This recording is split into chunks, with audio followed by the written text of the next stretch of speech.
Welcome back, you beautiful people. Mountain biking is the best sport ever. I absolutely love it. And you're watching this video because you're a beginner. So here are a few things not to do when you're a beginner at mountain biking.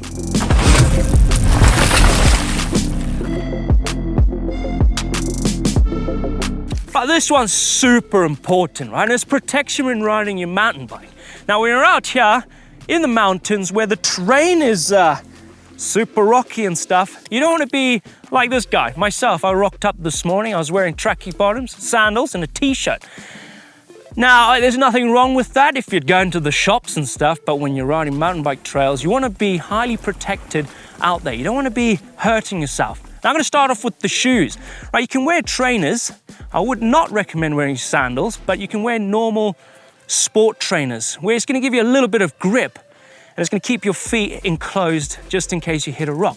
But bespoke mountain biking shoes are going to give you a lot more grip on your pedals, and it's going to protect your foot as well.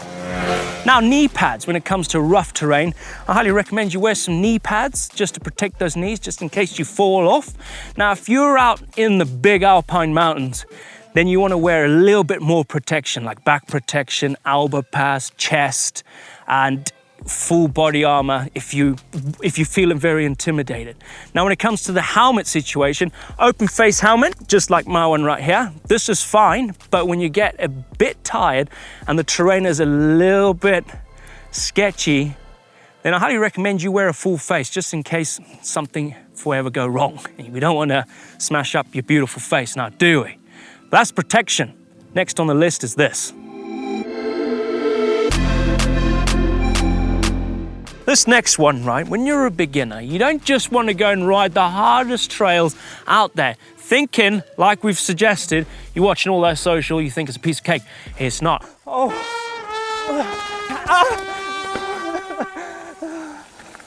I feel like you should just take a chill pill. Ride some blues, there's some greens if you have never been mountain biking before. Don't come up to this and see experts only and you think, damn, I can do that. We don't want you to get hurt.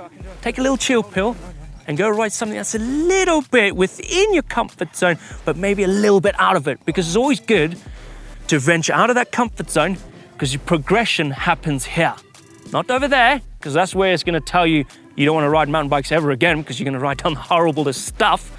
Trust me, I've taken my wife surfing out of context. I went somewhere where it was really rough and horrible for her, and she hates surfing now, so I learned from that. Don't chuck yourself in the deep end. Ride something that you want to, not this. Confidence is great. It's inspiring, but being too confident can hurt you. Being too confident when it comes to riding a trail where you see there's a jump just down there and you're like, I can nail it, yeah. But you haven't quite worked on those skills a little bit, it can hurt. So being too confident is not so good. Confidence is key, but not too much confidence. When you're a beginner, bring it down a notch.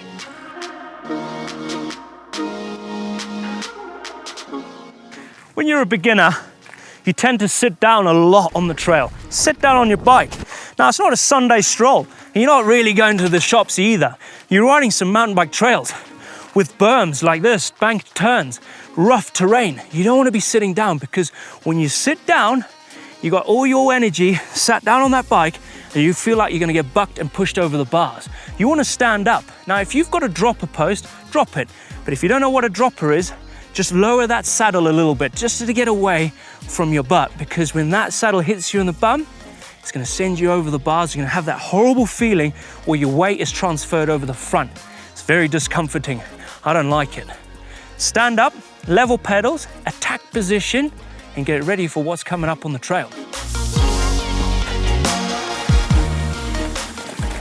Okay, this is another one.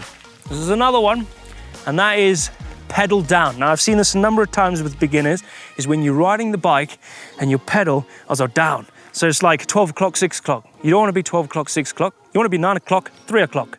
Now, you see me come around this turn, my inside foot was down. It's all right having a foot down, but it needs to be the opposite side, not your inside foot, especially when it comes to turns. Because if your inside foot is down, it's so easy to catch it on the ground and send you a bit wobbly, send you off the trail. Also, you're pushing your weight to the inside of the turn and you're not going to have as much grip on the rear. You want to keep your outside foot down. This is when you can run 12 o'clock, 6 o'clock in a corner. Just get maximum grip on that rear wheel.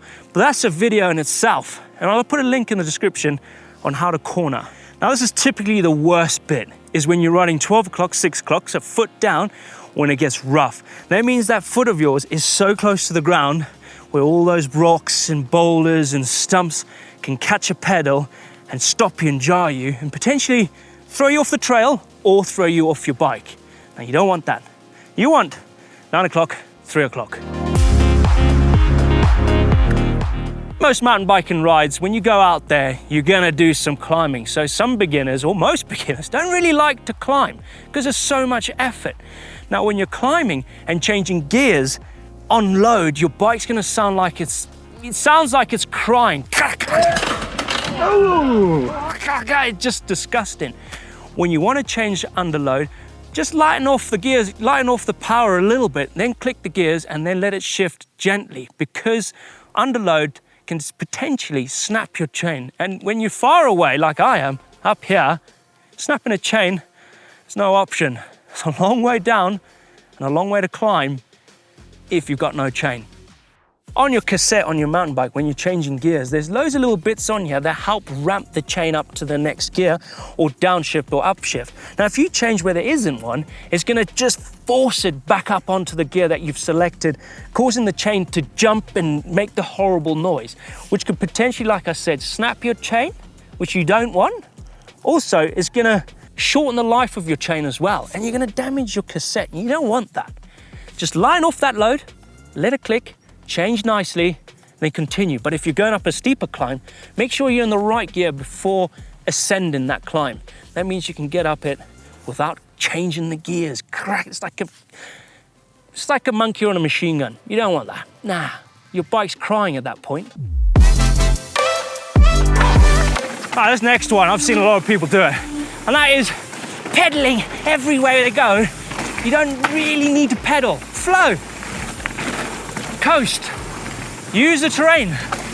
Use the terrain to gain speed on the trail. You learn from pumping, using those undulations to pump. Push the bike in, bring it up, use the turns, flow with the bike, relax. Don't think you need to pedal everywhere, because you can cause yourself to strike the ground, especially when you're in a turn or when it's rough. But sometimes you actually do need to pedal.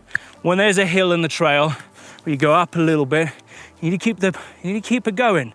Because if you don't, you're gonna stop on the trail, especially if it's a bit steep, you're gonna fall back. You don't. Keep the power going there. But when you're coming down stuff like this, you don't need to generate speed. The mountain's generating the speed for you. Gravity's doing that. So keep your level pedals. 9 o'clock, 3 o'clock. Looking ahead. Heels down if it's a little bit steep like this. Hover over the brakes, don't grab the brakes, just hover, look, concentrate, and have fun, right? It's all about having fun. Hopefully these tips have helped you out.